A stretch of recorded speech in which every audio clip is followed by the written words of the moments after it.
हिंदी में यूपीएससी की तैयारी से संबंधित प्रोग्राम्स को देखने के लिए सब्सक्राइब करें study IQ IAS Hindi. Hello दोस्तों, नमस्कार। कैसे हैं आप सभी लोग? सबसे पहले तो आप सभी लोगों का study IQ IAS Hindi channel पर बहुत-बहुत स्वागत है। और दोस्तों, मैं मनोज कुमार आज आप लोगों के साथ डिस्कस करूंगा आधुनिक भारत का इतिहास। जो लोग पहले से इस श्रृंखला को कर रहे हैं, उनको ये पता है कि इस सीरीज में, इस श्रृंखला में हम आधुनिक भारत का इतिहास किस तरीके से डिस्कस कर रहे हैं। ध्यान रखना, इस क्लास का दोस्तों मैंने पहले भी कहा है कि जो उद्देश्य है वो आपके फैक्चुअल चीज़ों के लिए नहीं, बल्कि मॉडर्न इंडिया के कंसेप्ट को क्लियर करना बहुत ज़रूरी है। और उसमें हम लोग 2 चीज़ें एक साथ कर रहे हैं। एक तरफ कंसेप्ट भी क्लियर कर रहे हैं और दूसरी तरफ और आंसर राइटिंग की प्रैक्टिस भी करने की कोशिश कर रहे हैं। ध्यान रखना, तो ये क्लास आप लोगों के जीएस के लिए और जो ऑप्शनल कर रहे हैं उनके लिए भी बहुत रामबाण है। ठीक है ना? ध्यान रखिएगा। तो दोस्तों, आज हम लोग बात करेंगे क्वेश्चन नंबर 11 की तरफ हम लोग बढ़ रहे हैं, आधुनिक भारत का इतिहास। मैंने पिछली क्लास में आप लोगों को मराठों से संबंधित एक टॉपिक डिस्कस किया था कि मराठों के उदय और पतन के कारण क्या थे। आज हम उसके आगे डिस्कस करेंगे एक इम्पोर्टेंट टॉपिक पर। ठीक है ना? तो सभी लोग जल्दी-जल्दी जुड़ जाइए। सभी लोगों को बहुत-बहुत good evening, very welcomes you all, everybody. सभी लोग जल्दी-जल्दी जुड़िए। ठीक है ना? और मैंने पहले ही कहा है कि आप अपना पेन, पेंसिल, कॉपी, रजिस्टर जो भी है, वो सब लेके बैठिए, इनके पॉइंट बना लेंगे और सोचिए। उसके बाद में केवल फैक्चुअल चीज़ों को थोड़ा-सा आपको पढ़ना पड़ेगा और बाकी सब चीज़ें याद हो जाएँगी। और ध्यान रखना, जिस चीज़ का कांसेप्ट क्लियर होता है, उसका फैक्चुअल चीज़ तो आसानी से याद हो जाती है और आपका एग्ज़ाम आसानी से निकल जाएगा। ठीक है ना? तो चलिए हम बिना देर गँवाए इस पर टॉपिक को स्टार्ट करते हैं। आज का जो प्रश्न है, वो प्रश्न कह लीजिए या टॉपिक कह लीजिए। पानीपत के तृतीय युद्ध ने मराठों को भारत का शासक बनने से वंचित कर दिया। इस कथन से आप कहां तक सहमत हैं? स्पष्ट कीजिए। पानीपत का तृतीय युद्ध। पहले तो इस टॉपिक को समझना है कि इसमें कौन-कौन सी चीजें हैं। यानी कि देखेंगे तो इसमें आपके प्रश्न को समझने से पहले उसका विश्लेषण करना बहुत जरूरी होता है। एक बार नहीं, 2 बार नहीं, 3 बार नहीं, 4 बार। जितनी बार हो सके प्रश्न को पढ़ेंगे, जितनी बार पढ़ेंगे प्रश्न को, उसके अंदर से उतनी सारी गहराइयाँ निकल के आ जाएँ। पहली बात तो ये है कि इसमें पानीपत के तृतीय युद्ध के बारे में बात की गई है। अब ये आपको पता होना चाहिए पानीपत का तृतीय युद्ध किस-किस के बीच हुआ था। इसका मतलब है मराठे तो हैं, ठीक है ना? मराठों को भारत का शासक, यानी कि भारत का शासक बोले तो मुगलों की जगह भारत का शासक क्या कर दिया? वंचित कर दिया, यानी कि उनको भारत का शासक बनने से रोक दिया। आखिर फिर इनको रोक दिया तो फिर बना क्यों? यही समझना है। और चौथी जो चीज है वो ये है, आप इस कथन से कहां तक सहमत हैं? ध्यान रखिए, कहां तक सहमत हैं। इसका मतलब है आप असहमत भी हो सकते हैं। ध्यान रखिएगा, ये भी हो सकता है कि आपने अच्छी पढ़ाई कर रखी हो, उसका आपने अपने अलग तरीके से विश्लेषण भी कर रखा हो, ठीक है ना? तो उसमें ये भी हो सकता है कि आप ये कह सकें कि हम इससे सहमत नहीं। ये भी कह सकते हैं, या कह सकते हैं कि काफ़ी हद तक सहमत हैं, लेकिन थोड़े-से स्तर पर असहमत भी, यानी 50-50 भी हो सकता है। तो इस तरीके से चीज़ों को, प्रश्नों को समझने की ज़रूरत है। तो इसमें ध्यान रखना क्या-क्या चीज़ें हैं। सबसे पहले तो हमको समझना है पानीपत का तृतीय युद्ध किस-किस के बीच हुआ, ये हमको पता होना चाहिए। ध्यान रखिएगा, ये और ये आप अच्छे से जानते हैं पानीपत का तृतीय युद्ध किस-किस के बीच हुआ था।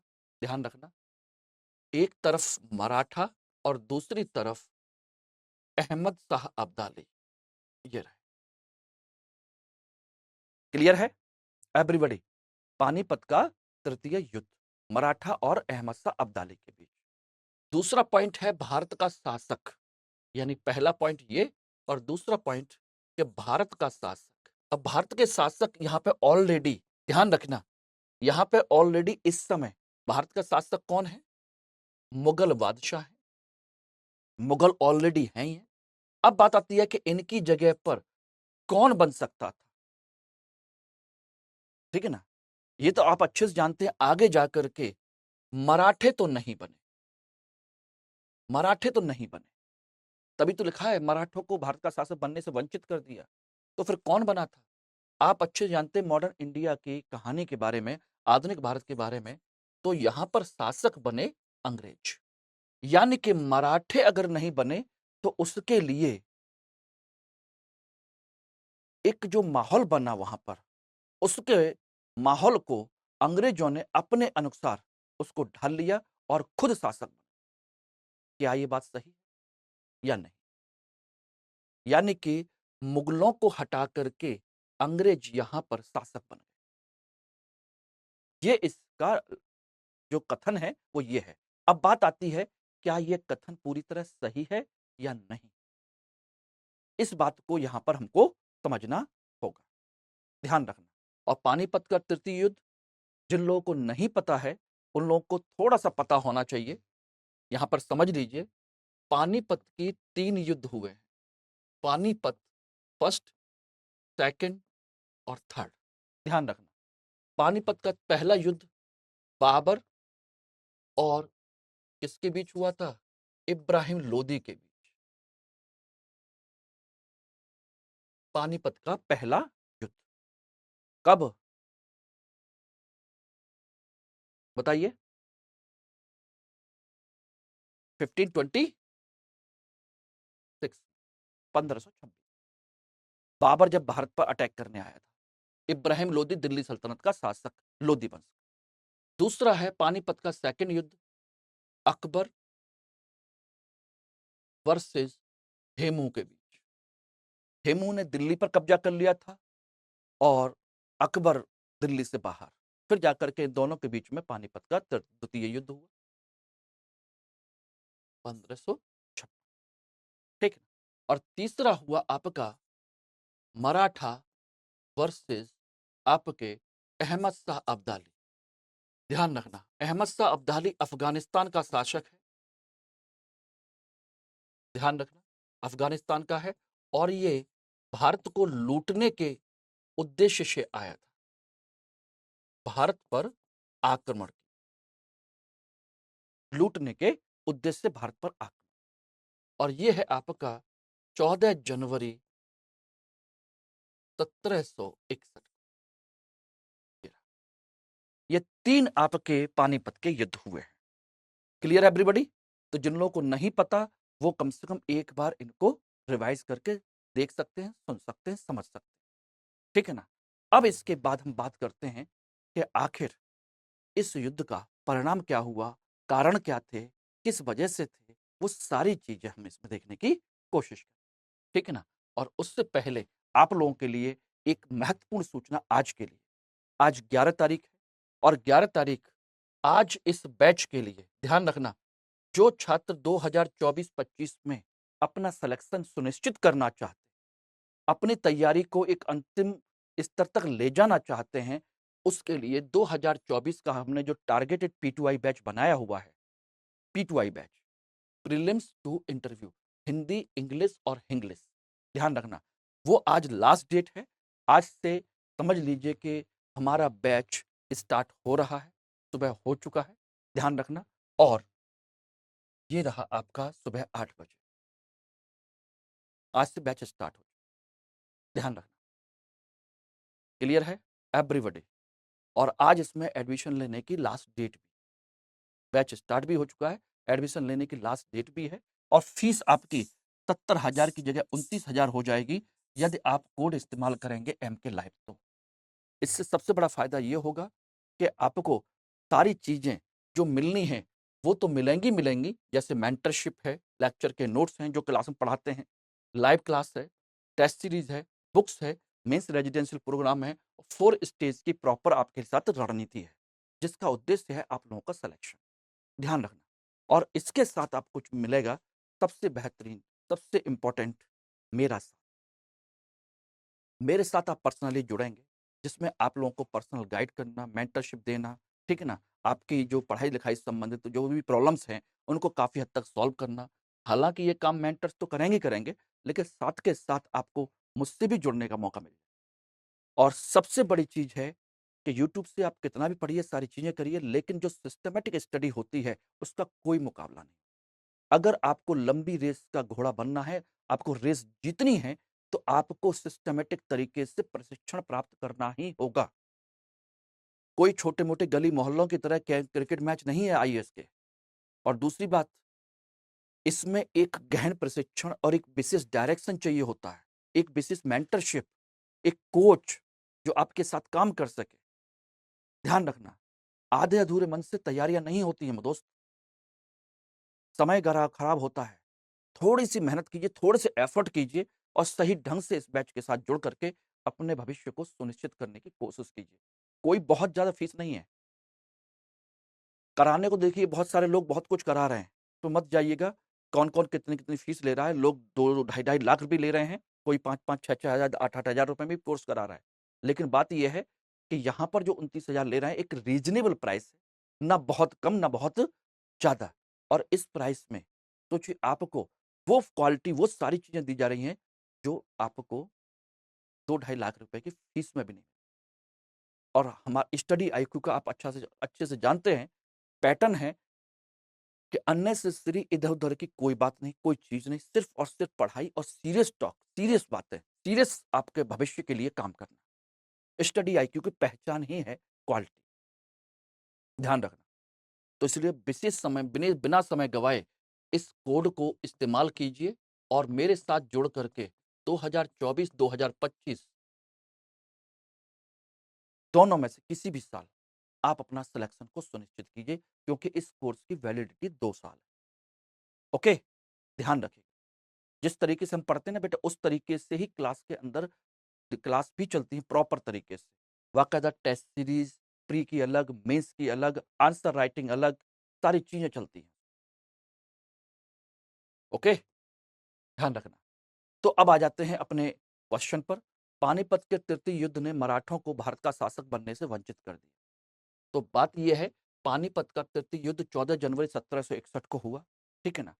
एक तरफ मराठे, मराठों का ने मराठों का इस समय जो नेता हैं, वो हैं पेशवा बालाजी बाजीराव। बालाजी बाजीराव,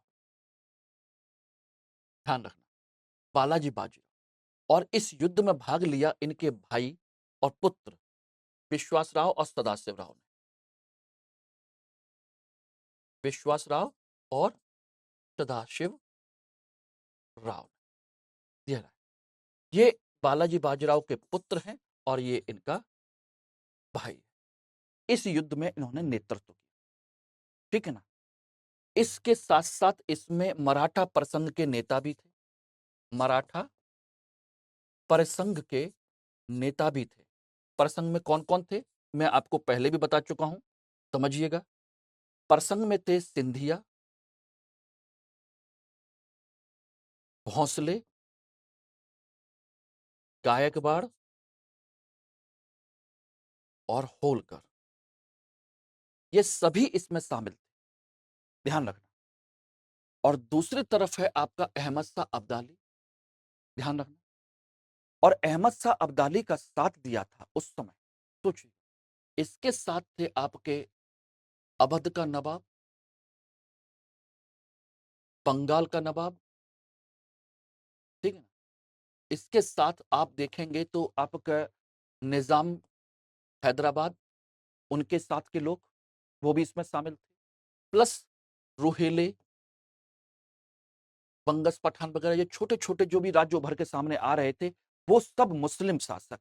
ध्यान रखना, ये सब के सब कौन है? मुस्लिम। अब कहोगे कि सर ये तो हिंदू-मुसलमान की कहानी हो गई। क्या ये हिंदू-मुसलमान का युद्ध था कि मुसलमानों ने मुसलमान का साथ दिया था, चाहे वो लुटेरा था? जी नहीं, ये इसलिए साथ नहीं दिया था।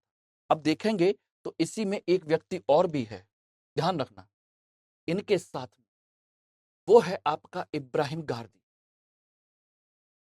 इब्राहिम गारदी, ध्यान रखना, ये है तोपखाने का प्रमुख है। तोपखाना संचालित करने वाला सबसे बड़ा जो व्यक्ति है वो पेशवा की सेना के साथ, मराठों के साथ, इब्राहिम गारदी। तो ये नहीं कह सकते कि हिंदू मुसलमान का कंसेप्ट है। बस ये मान के चलिए कि मराठों ने दिल्ली पर कब्जा कर रखा था, मुगल शासक को बेइज्जत कर रखा था, ठीक है ना? सारे के सारे उस समय के जितने भी अब नवाब वगैरह थे, सबको किनारे कर रखा था, सबकी बेइज्जती करना, किसी की सुनना नहीं। ये समझ लीजिए कि ये कहीं न कहीं इन लोगों के घमंड को दर्शाता था। वहाँ के लोगों को लूट रहे थे, जो कहा जाता है। स्थिति ये हो गई थी कि इनके पास उसकी वजह से पैसा भी नहीं रहा था, खर्च पाने के लिए।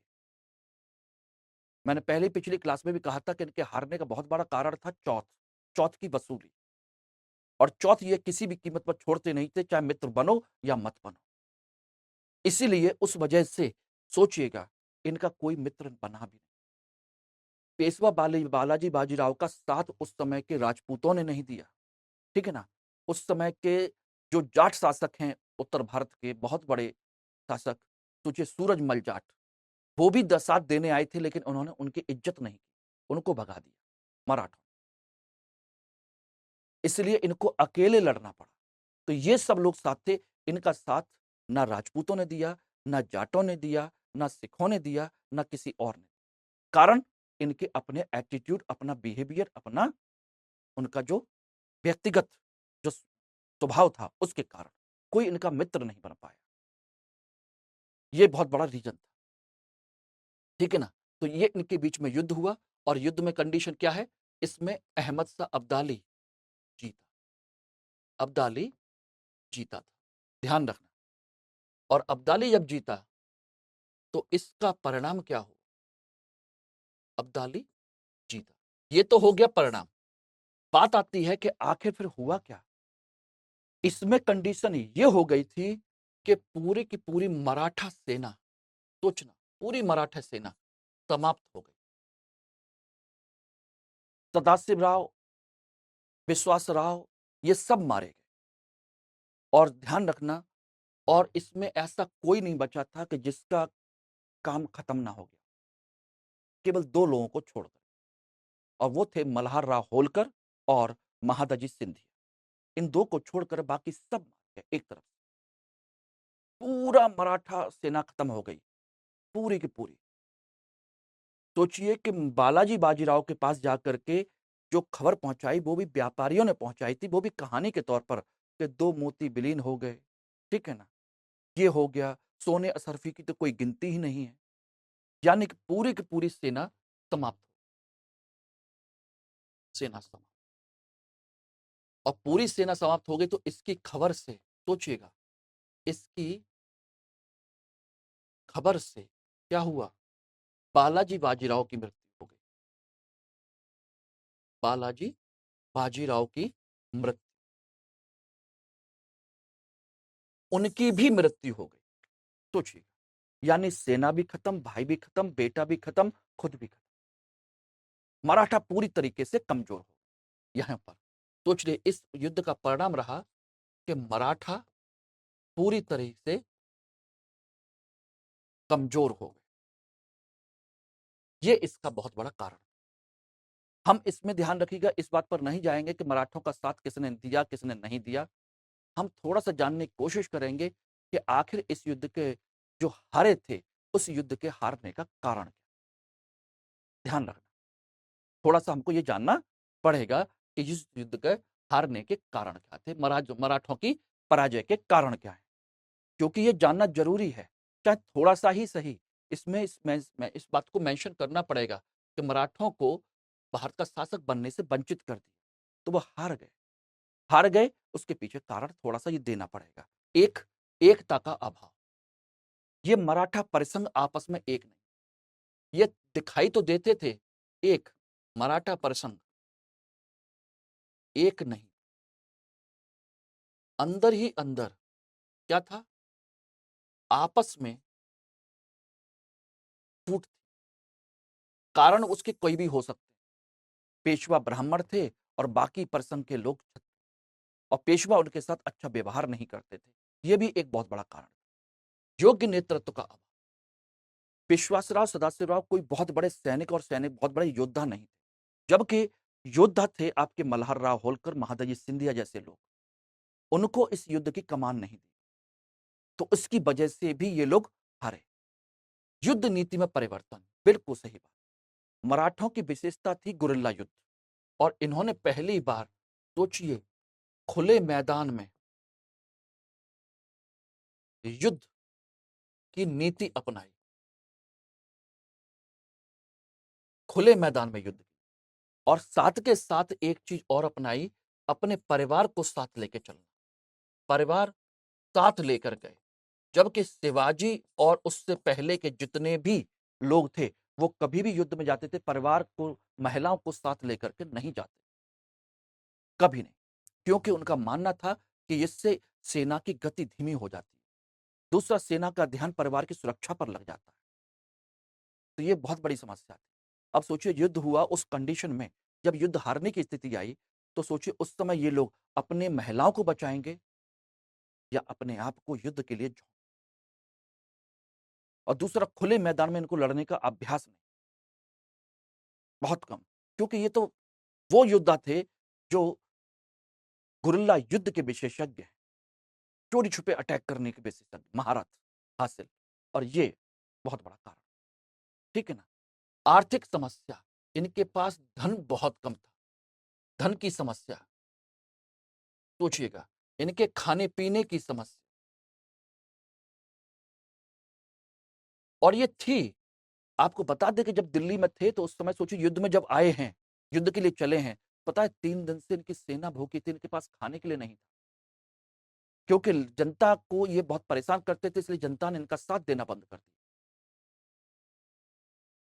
सोचिए, किसी तरीके से इनको पता चला, तो पता चला कि दिल्ली का जो किला है, किले के दरबार में जब बैठे हुए हैं, मुगल बादशाह को हटा करके दीवाने आम जिस जगह पे बैठे हुए हैं, सोचिए, उसने किसी ने बताया कि इसकी छत चांदी की है, तब उन्होंने छत तुड़वा दी उसकी, और उस चांदी के सिक्कों को ढलवा, चांदी को ढलवा करके उसके सिक्के बनवाए, सिक्के बनवा करके बाजार में ले जा करके उससे फिर घोड़ों के लिए, सेना के लिए चने और गुड़ खरीदा गया, गुड़ और चना खरीदा गया। 3 दिन बाद खाना खाया था, और उसको खा करके ये लोग सेना युद्ध के लिए गए थे। सोचिए क्या लड़ेंगे, और ये मैंने बताई था मराठा प्रसंग की एकता की कमी। और दूसरी तरफ अहमद शाह अब्दाली को मराठा विरोधियों का सहयोग मिला, जो मैंने कहा आपको सभी का, ये बहुत बड़ी कमी। इनका अहंकार भी था, इसी वजह से, इनके अहंकार की वजह से किसी ने इनका साथ नहीं, ये भी लिख सकते। तो ये कारण थे इनके इस युद्ध में हारने, ठीक है ना। अब हार तो गए, पराजय हो गई, पूरी सेना नष्ट हो गई, बालाजी बाजीराव मारे गए, सारी चीजें हो गई। अब बात आती है, फिर जब ये खत्म ही हो गए, तो भारत का शासक बनने से वंचित कर दिए। क्या यही परिणाम है, दूरगामी परिणाम? अब यही सोचिएगा, मराठों के पराजय के परिणाम, इसमें कोई शक नहीं कि बृहत स्तर पर सैन्य बल की क्षति हुई, बिल्कुल सही, बहुत इस बड़े स्तर पर सेना नष्ट हो गई, कोई नहीं बचा। इससे मराठों की प्रतिष्ठा में गिरावट आई, जो एक जो उनका एक सम्मान था, गर्व था, दिल्ली तक पर उन्होंने कब्जा कर रखा था, दिल्ली पर शासन कर रहे थे, मुगल बादशाह को किनारे करके।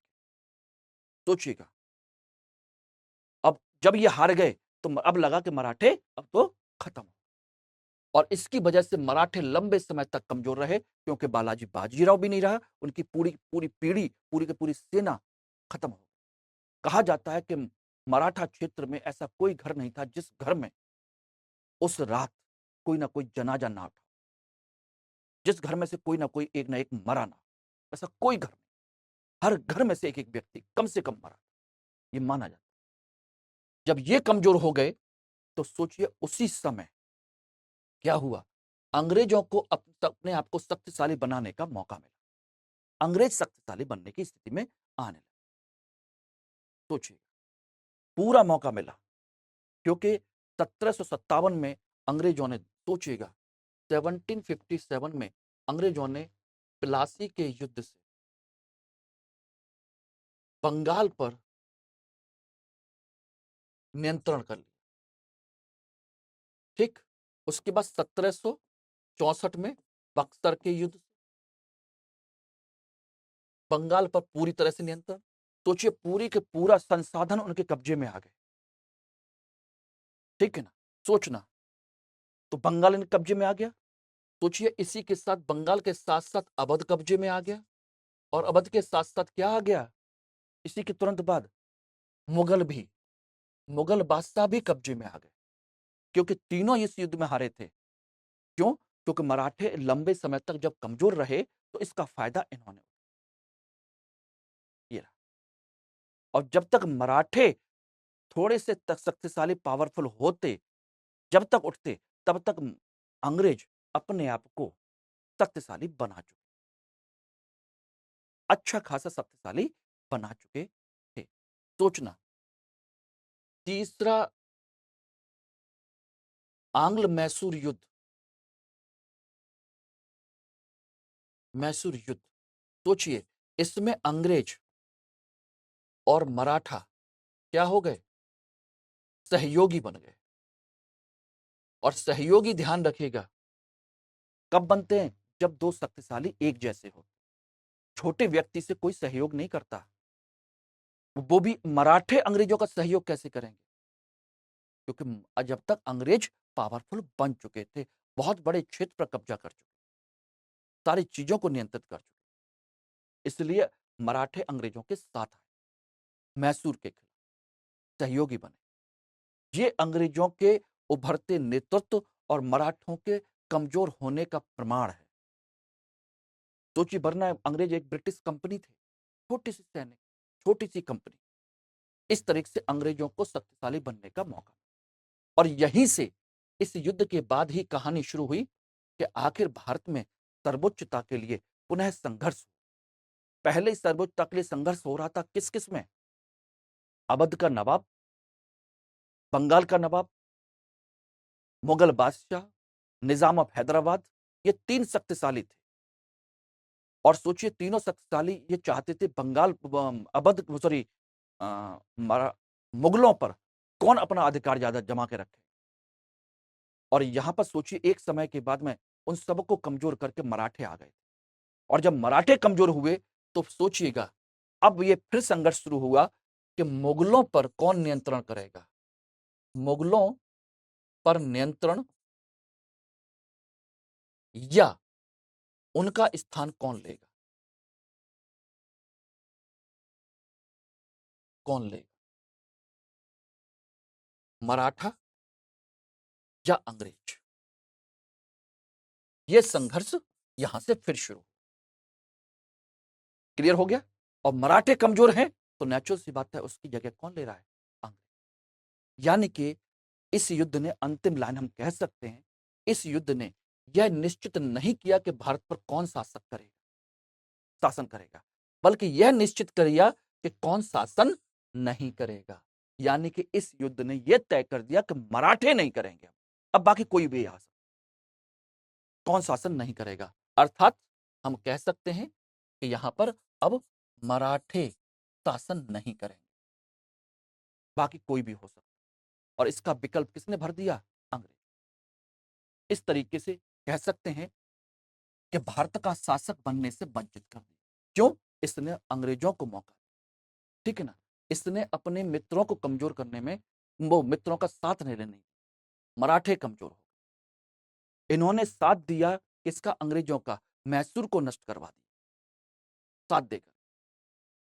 इस तरीके से हम इसका कथन का पूरा क्या कर सकते हैं, लिख सकते हैं। क्लियर हो गया? अब बात आती है कि क्या आप इस कथन से सहमत हैं? काफी हद तक बिल्कुल हम सहमत हैं इस कथन, बिल्कुल सहमत है, काफी हद तक हम सहमत हैं कि मराठा इस युद्ध के बाद से ही शासक बनने से वंचित। यस, क्योंकि पूरी की पूरी जनरेशन खत्म हुई। सोचिए इनके मित्र खत्म हुए, सारी चीजें हुई।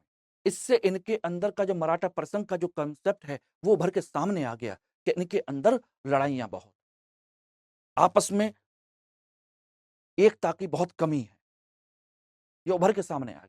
और इनको कोई भी हरा सकता है, हालांकि बाद में जाकर के माधवराव जो हैं, पेशवा माधवराव, वो कुछ समय के लिए शक्तिशाली बने, लेकिन उन्होंने भी सुसाइड कर लिया। फिर उनके घर में युद्ध होने लगे। रघुनाथ राव, माधव नारायण राव तो आपस में ही लड़ने झगड़ने लगे। और बाजीराव सेकंड के समय तो जानते ही हैं, पेशवा बाजीराव सेकंड के समय सोचिए वो आपस में इनको लड़ा रहा है। मल्हार राव होलकर के छोटे भाई की हत्या करवा दी उसने। समझ लीजिए, क्योंकि इस युद्ध के बाद मराठे कभी भी शक्तिशाली नहीं हो पाए, आपस में लड़ते रहे, आपस में झगड़ते रहे, वो शक्ति कभी नहीं आई जो इस समय तक थी। इसके बाद वो उभर के सामने आए, लेकिन उतने शक्तिशाली नहीं थे। ये बात आप लिख सकते हैं कि इस युद्ध के बाद कुछ समय तक मराठे कमजोर रहे, उभर के भी सामने आए, लेकिन उतने शक्तिशाली नहीं जितने के इस समय तक रहे। और जब तक उभर के आए तब तक अंग्रेज इतने शक्तिशाली हो गए थे कि वो मराठों को नष्ट कर सकते थे, मराठों को हरा सकते थे। यस, दो चीजें इसमें आ गई, आपकी क्लियर हो गई। तो ये आपका प्रारूप है मराठों के पराजय के परिणाम, पानीपत का युद्ध, मराठों की पराजय के कारण और पराजय के परिणाम का विश्लेषण। तो इसका मतलब है इस युद्ध ने क्या किया, मराठों को कमजोर कर दिया, पहला पॉइंट, ठीक ना। और क्या कर दिया, लंबे समय तक कमजोर रहे, और उसी के साथ अंग्रेज शक्तिशाली बनते बने, ठीक है ना। तीसरा, जब तक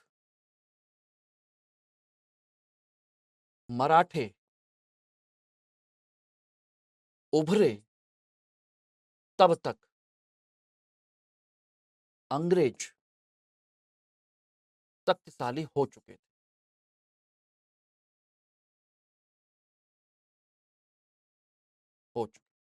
और चौथा पॉइंट इसी में कह सकते हैं कि बाद में मराठे आपस में लड़ते झगड़ते, आपस में लड़ते और कमजोर रहे,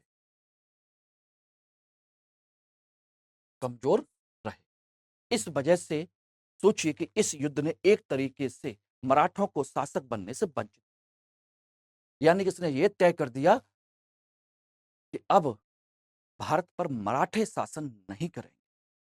अब कौन करेगा ये अलग है, ठीक है ना।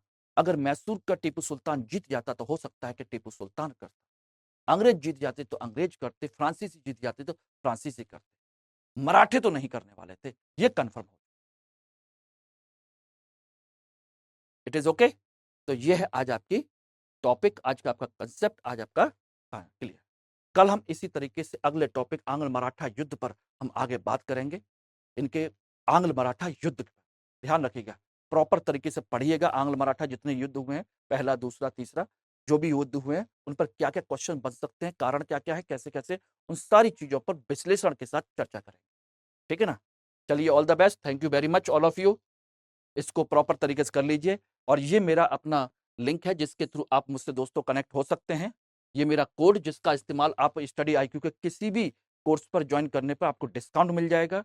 ये मेरा टेलीग्राम, इंस्टाग्राम और मेल ID है, और ये मेरा टेलीग्राम का बार कोड है जिसके थ्रू आप मुझसे कनेक्ट हो सकते हैं, ठीक है ना। तो ध्यान रखिएगा, अच्छे तरीके से पढ़िए, विश्लेषण के साथ पढ़िए, और जो अपना समय जो दे रहे हैं उस समय का सदुपयोग कीजिए और सिलेक्शन लीजिए। यही मेरी और स्टडी IQ की इच्छा भी, ठीक। All the best, thank you very much. Hindi में UPSC की तैयारी से संबंधित प्रोग्राम्स को देखने के लिए सब्सक्राइब करें स्टडी IQ IAS हिंदी।